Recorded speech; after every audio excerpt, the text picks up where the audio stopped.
Esse é o Nitro V15. Ele abre uma nova fase aqui no capítulo da vida do Nitro 5. A minha descrição favorita dele é que é o fusquinha dos notebooks. Sempre lá, baratinho, bom, uma ótima opção para quem quer jogar sem gastar muito. Será que continua assim? O que atualiza agora nessa nova fase? Vamos descobrir hoje e caso vocês se interessem, os links de compra para ajudar o canal estão aqui na descrição. E agora, bora para análise.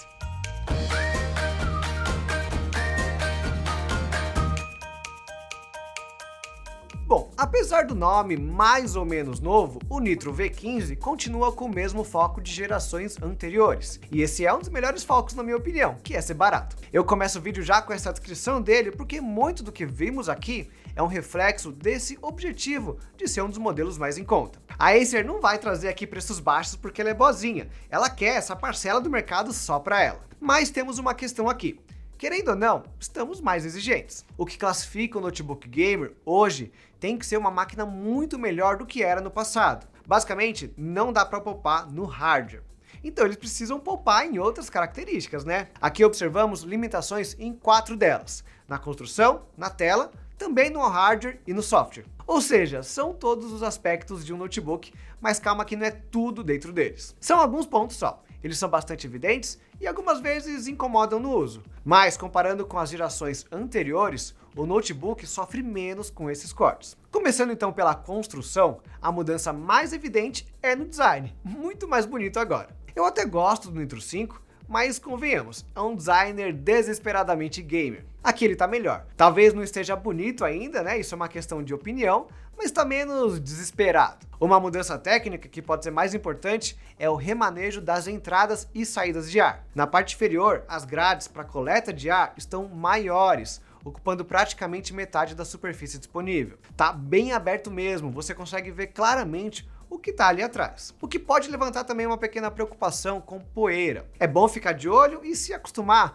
em abrir e fechar o notebook para limpar ali dentro. Depois, na hora de expelir o ar, as saídas da traseira praticamente sumiram. Existe uma pequena ali que joga o ar um pouco para cima e um pouco para o lado, e a tradicional lá no lado direito. Ambas são saídas pequenas e eu não gostei tanto dessa traseira. Por conta da forma que a tela abre, ele fica na frente da saída. Eu imagino que essa seja uma razão para o recorte direcionar um pouco do ar para cima. Mas nos testes, bastante ar quente ainda vai bater ali na tela. Ficou ruim? É uma questão de longo prazo. É difícil de atestar agora. Pode ser que não te afete em nada, ou pode acelerar a degradação da tela. A curto prazo, o sistema de arrefecimento ele não tá ruim. Mas eu vou deixar para falar esses detalhes aí depois, quando a gente começar a falar de hardware e abrir o notebook. Para a construção, o maior impacto dessa mudança foi no seu tamanho. O Nitro 5 tinha aquela traseira grandona, mas agora ela sumiu. Ela carregava algumas das portas de comunicação também, que agora foram todas para as laterais. A quantidade e a qualidade delas, no entanto, não mudou. São 3 USBs 3.2, uma delas com Power Delivery, além do Thunderbolt 4. Na comunicação sem fio, Wi-Fi 6 e Bluetooth 5.1.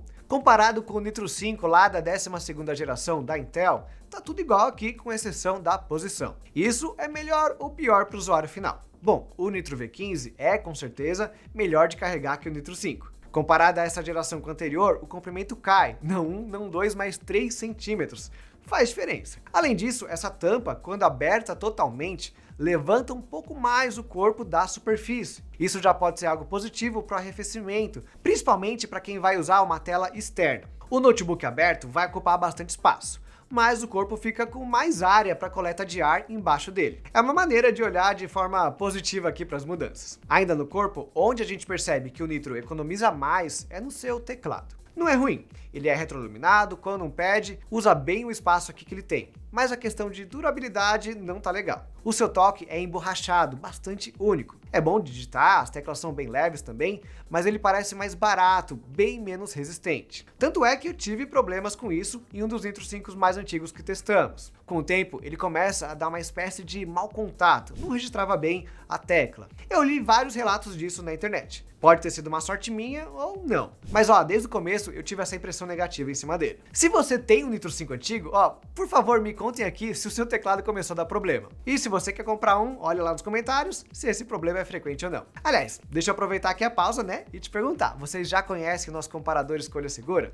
Esse é o nosso plugin aplicativo que compara preços, testa cupons automaticamente e ainda te permite criar alertas para você nunca perder uma promoção. Temos também o grupo no Telegram e no WhatsApp, onde reunimos e enviamos as melhores ofertas e cupons que recebemos para você não deixar passar nada. Os links estão todos aqui na descrição e bora voltar para a análise. Bom, pensando agora na tela, esse é um corte frequente para notebooks de entrada, mesmo os gamers. Alguns concorrentes, como a Dell, investem numa tela melhor, mas geralmente isso não é visto como uma prioridade, então a Acer aproveita e economiza mesmo. Nas especificações está tudo certo, resolução Full HD com 144 Hz de frequência. O painel é IPS também, algo positivo graças ao bom ângulo de visão. Porém, quando testamos a qualidade aqui de imagem, aí a coisa pega. Pelas cores, apenas 49% de cobertura do sRGB. Não consegue nem por cento aí da cobertura mais simples, o que pode deixar as cores sem graça. Mas o ponto mais negativo é o baixo contraste, apenas 1210 por 1. Esse é um valor até maior do que o descrito pela própria fabricante, mas ainda não é grande coisa não. E a profundidade de pretos é bastante afetada. É um cinza escuro e nunca um preto de verdade. Já o brilho é suficiente para ambientes internos, 292 nits, mas contra uma janela, num dia ensolarado, ele pode perder. Caso você tenha curiosidade, essa é a mesma tela há pelo menos 4 gerações. Ela bate ali o mínimo para uma experiência legal enquanto você joga, e tem também a taxa de atualização alta, que é essencial para competitivos. Eu vou dizer também que as cores não são tão apagadas assim, porque podia ser uma tela TN, né? Mas, como eu comentei, você encontra alguns concorrentes com telas melhores, e às vezes nem são muito mais caros. Ano passado mesmo, o Dell G15 chegou a ficar com preço mais baixo que o Nitro 5. Eu não colocaria esse fator como um baita de um problema, afinal, a tela é realmente uma prioridade menor para a maioria dos gamers, mas é um ponto onde o Nitro claramente economiza para chegar aqui num preço interessante. O que eu acho que pode ser um fator de compra mais forte é o software e o hardware. E eu vou começar aqui com o mais chato dos dois, que é o software. Agora, não é nem uma questão de desempenho e de durabilidade. O que é chato mesmo é a quantidade enorme de softwares pré-instalados que vem aqui no notebook da Acer. Claro que o Windows também leva a culpa também, mas basicamente, uma forma da Acer e da Microsoft reduzirem custos é vendendo esse espaço para outros softwares. Aí vem com um joguinho de celular instalado, vem com antivírus e um monte de propaganda. O NitroSense é um que a gente até tolera porque permite que você controle melhor o desempenho do notebook. Mas nessas horas ele só se soma aqui ao tanto de coisa que vem pré-instalada. É algo bem frequente nas marcas mais em conta, especificamente a Acer e a Lenovo, e numa dimensão menor, mas igualmente chata em qualquer notebook com Windows. Parece que você vai passar 10 minutos na configuração inicial e depois 30 minutos desinstalando aí um monte de bloatware que vem junto. Isso quando dá para desinstalar. Ou seja, se você optar por um computador mais em conta, tenha em mente que essa economia tem um custo alternativo, na forma aí de softwares desnecessários, e talvez com seus dados, né, as suas informações, para te mostrar propaganda. É algo que, às vezes, você consegue fugir quando pula para uma categoria mais cara. Bom, mas agora para a parte mais importante, que é o hardware. E aqui temos algo polêmico, versões diferentes. Não é um problema aqui ter várias versões, mas o caso é que algumas delas são muito piores e estão circulando por aí, às vezes até mais caras. Aqui, no caso, estamos falando da placa de vídeo. Existe uma versão do Nitro V15 com a RTX 2050, o que não faz sentido. Essa é uma placa bem fraca, pior que a GTX 1650, apesar do nome, e em alguns jogos ela até ganha, 3 quadros por segundo, mas no geral pode chegar a 10 quadros a menos. São modelos específicos que ainda utilizam ela. O Lenovo Lock utilizou, por exemplo, mas lá ele quis dar uma pegada mais de produtividade com placa de vídeo e não gamer, o que não é o caso por aqui. A versão que testamos não é essa, viu? É a correta com a RTX 3050. Fica realmente a dúvida do porquê a Acer lançou um notebook gamer com uma placa fraca igual a 2050 e ainda vende ela por mais caro. Olha, eu não sei, mas fujam dela. Para piorar, o começo do código dos dois ali é igual, ANV1551. Então, tenha certeza que é pelo menos a versão com RTX 3050 no seu carrinho antes de você fechar a compra. Temos também agora no caminho contrário modelos mais potentes, e isso até que é bom. Procurando esse mesmo código, ANV1551, na loja da Acer, encontramos também um modelo com a RTX 4050, e pode ser que o futuro traga modelos com AMD. Esse Nitro V15 com a 4050 nem é tão mais caro, viu?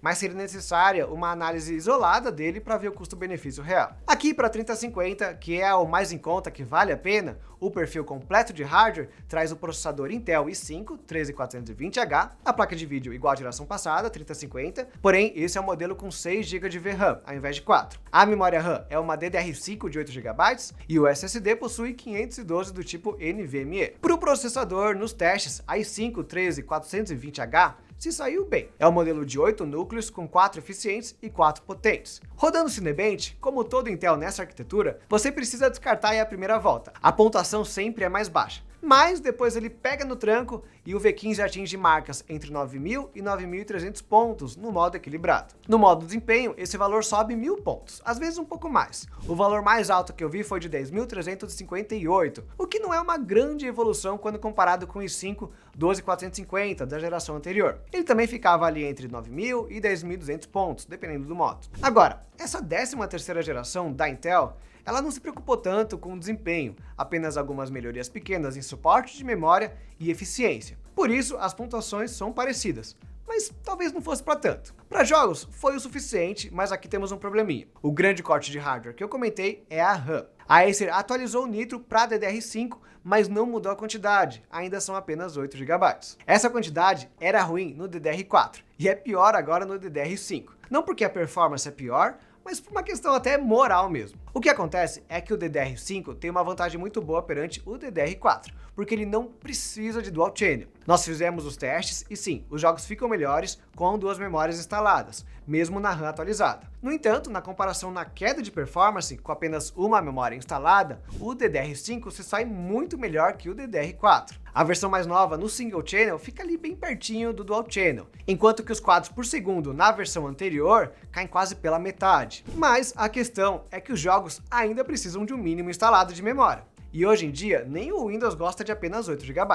É quase obrigatório ter 16 GB, mesmo se for Single Channel. Isso então joga pela janela a vantagem do DDR5. Na verdade, joga para o seu bolso, porque você vai precisar comprar uma memória RAM nova para instalar aqui como se fosse um notebook mais antigo. E olha, até achar uma memória nova só com 8 GB pode ser uma tarefa chata. Só para exemplificar bem aqui a importância disso, o que aconteceu nos jogos não é necessariamente uma queda brusca de quadros por segundo. Eu joguei bastante Cyberpunk aqui e aproveitei o feriado de maio para isso, e ele vai rodar na casa entre 30 e 60 quadros por segundo, dependendo da situação que você tá. Isso lá na configuração de Ray Tracing ligado, no baixo. O problema é que de tempos em tempos o jogo dá uma travadinha, é quase um soluço. Uma queda momentânea nos quadros por segundo que podem não afetar tanto a média, mas incomoda bastante. E sério, sabe o que é o pior aqui de tudo? Como eu comentei, o arrefecimento desse notebook tá ótimo. Com ele aberto agora podemos observar o que ele fez. Apesar do corpo menor, o Nitro ainda traz heat pipes bem largos.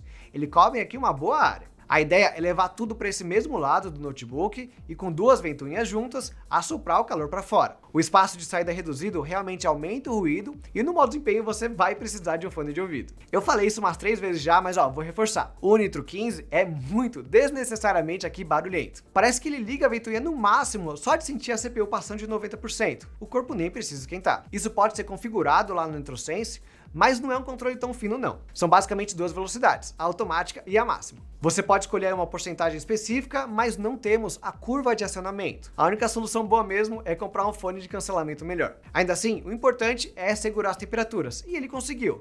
Elas mal passam de 70 graus nos jogos, e na superfície, mesmo os pontos mais quentes, não passam de 45 graus. Temos aí uma combinação de fatores, né? O processador um pouco mais eficiente, o design bom até das ventoinhas e dos dissipadores, além do notebook estar um pouco capado, mesmo no modo desempenho. Ainda assim, eu realmente fiquei surpreso, porque nem sempre os Nitros conseguem ser tão bem controlados. Mas o V15 foi bem. O que isso faz, na verdade, é deixar a RTX 4050 mais atrativo. Talvez ele tenha aí poder de fogo para aguentar ela. Olha, se não fosse aí o problema de RAM, realmente não teria o que reclamar, mesmo com um processador mais capado. O preço tá legal aqui de 4 a 5 mil reais entre as versões com RTX 3050 e 4050. O V15 tem limitações, tem a tela, o teclado é duvidoso e aquele monte de bloatware que incomoda. Mas a boa performance dele, tanto em velocidade como em temperatura, foram bastante aceitáveis para um notebook mais barato. Só lembre-se que o preço precisa incluir de R$200 a R$400 a mais numa RAM extra, que é absolutamente necessário. Use essa informação aqui quando compará-lo com seus concorrentes, principalmente o Dell G15. Ele precisa ficar mais barato que todo mundo por causa do software mais limitado, mas pela temperatura e por um preço bom, pode ser legal. E agora eu quero saber a opinião de vocês. Gostaram do Nitro V15? Me contem nos comentários e não se esqueçam de deixar o like, se inscrever e voltar na próxima. Até mais!